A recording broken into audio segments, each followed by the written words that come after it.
no to someone, that's not because you want to say no to them, but it's because you want to say yes to yourself. It's never why did you come, it's always I feel violated, because when you say I, then you know that you're giving yourself priority. It has nothing to do with the other person. Tell the children, if you don't finish your vegetables, you won't get TV in the evening. But at 6 in the evening, when they start to annoy you, you're like, oh God, this is so feeling more like punishment for me than for them.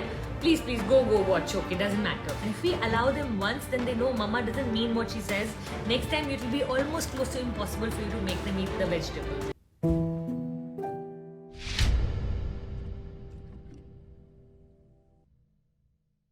Is saying how to set boundaries in life and in workplace. Wow. A few things I can tell you about boundary setting. One is be firm and be polite. Okay, these are the two words when you're setting boundaries.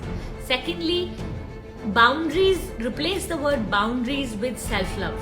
Okay, when you say no to someone, that's not because you want to say no to them, but it's because you want to say yes to yourself. Start saying a lot more yes to yourself, and that's called boundary setting. Okay, sometimes the reasons we don't set boundaries with other people is because we are people pleasers. We don't want to upset anybody. We are scared they won't like us. We are scared we might get abandoned by them. So all of these different reasons make us not set boundaries. The real truth is, if you really want to love people, you want to create that safe space where you're not taken for granted. When you create that safe space, you can then enlarge your heart to love them fully.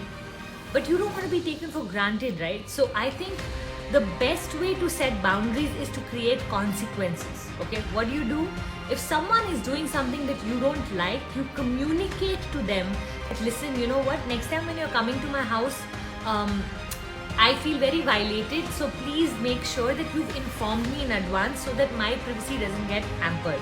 It's never why did you come, it's always I feel violated. I use a lot of I's, because when you say I, then you know that you're giving yourself priority. It has nothing to do with the other person. So every time you want to communicate a boundary, just talk about how you feel about what they are doing and what you'd rather that they should do. When you communicate that way, it is so much more beautiful than you saying, you when people start to get defensive. Okay, so always set consequences. A lot of people want to set boundaries, but let me tell you, boundaries without consequences is just your wishful thinking. So if they do that, what will happen? You have to know that in your head. So I'm so sorry, next time I will not be able to do this, or I won't be able to do that, or you know what, I'll have to remove you from my group, or I'll have to, cut you off from my tribe, or I'll have to, like for my children, I'll say I'll have to take away your remote control, or for my husband, I'll say, okay, you will have to, then take me to Sangeeta's on Sunday morning for breakfast if you don't land up going for our Wednesday dinners.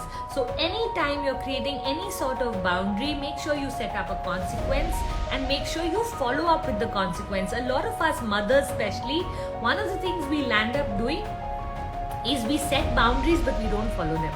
We tell the children, if you don't finish your vegetables, you won't get TV in the evening. But at 6 in the evening, when they start to annoy you, you're like, oh God, this is so feeling more like punishment for me than for them. Please, go watch. Okay, doesn't matter. The children are always checking our boundaries, and if we allow them once, then they know mama doesn't mean what she says.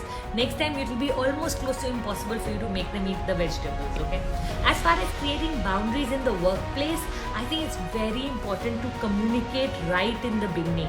Whenever somebody crosses the boundary, the way you check people at the workplace is never why did you do that, but from next time can you please. So in my office, the rule is, please, no one ever apologize to me for doing something wrong. Just don't do it the next time. So maybe this time they were supposed to, send out an email after this particular session.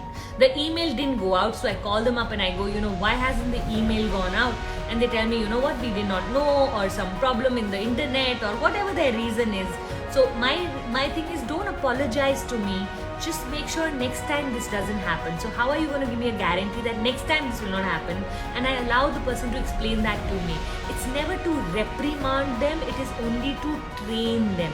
I say never shame anybody, just train them, okay? It's not to shame you, it's to train you. It's not to shame you, it's to train you. And if you keep on doing that, automatically your boundaries will keep getting stronger and stronger. Boundaries is not about being rigid. Rather, I love boundaries to be flexible. You set them so that people are aware, but if someone breaks them sometimes and you feel like, you know what, that's all right. Once in a while, I don't have an issue, but no one should be taking me for granted continuously. So see if any of this helps you, my dear sweetheart.